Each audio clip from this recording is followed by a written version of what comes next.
Hear the birds sing so sweet. It's a song for Cordova.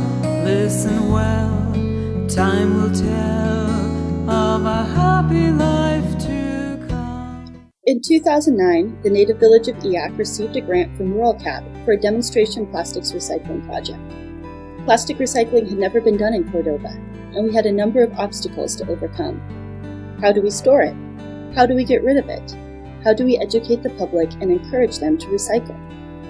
As part of the grant, we purchased 2 20-foot freight containers and retrofitted them to fit with city garbage trucks.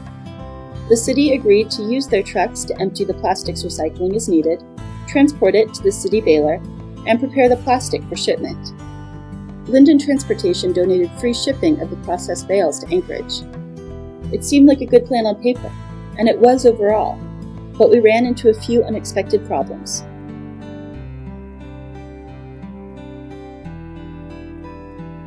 The doors of the freight containers are difficult to open. As a result, people will put both number 1 and number 2 plastics in the same container, so they only have to open one door.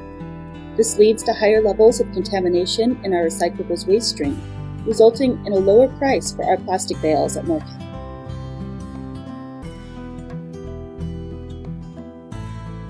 No one wants to wade through piles of plastic to put their recycling further back. But the collection sites get messy and waste space if we let all the plastic pile up at the front of the containers.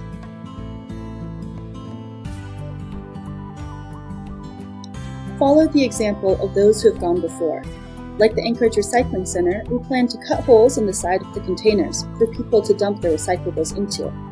Unfortunately, we didn't realize this would be a problem until later, so we had to request more money to do so. No matter what kind of container you plan to use in your recycling program, we recommend that you think ahead and make sure that it's convenient for people. If recycling isn't convenient, people won't do it. It's important to make recycling easy for the community and listen to their feedback. We were still left with our biggest obstacle. Recycling can be a bit confusing, especially plastics recycling. What can we recycle? What can't we? Why can't we recycle number 2 plastic containers and number 2 bags together? And why are dairy containers all made out of different kinds of plastic? It's easy to see why someone would choose to throw their containers out rather than recycle.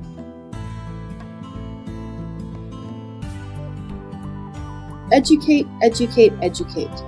We've gone into the community and talked with people directly about how to recycle. We've purchased bins to place in businesses so people can see what they can recycle every time they go to the bank, or buy knitting supplies, or borrow a book from the library. We also have portable bins to set up at community events, which we debuted at our annual Iceworm Festival in February 2010.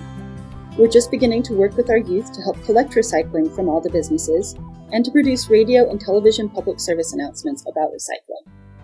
We're also going to purchase a number of recycling bins for residential use and distribute them at a community education event in April.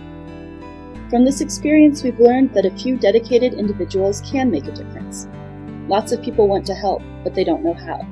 With a few people and a strong education campaign, you can change your community's habits and encourage them to live more sustainably.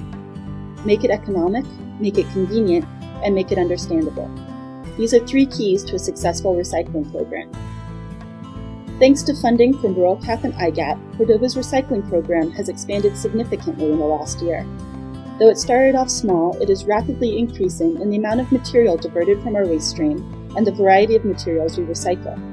And it's made possible by generous shipping donations from Linden Transportation. Thank you to Eyak, Linden, the City of Cordova, and the citizens of Cordova for all your support to help make the native village of Eyak's plastic recycling program a success.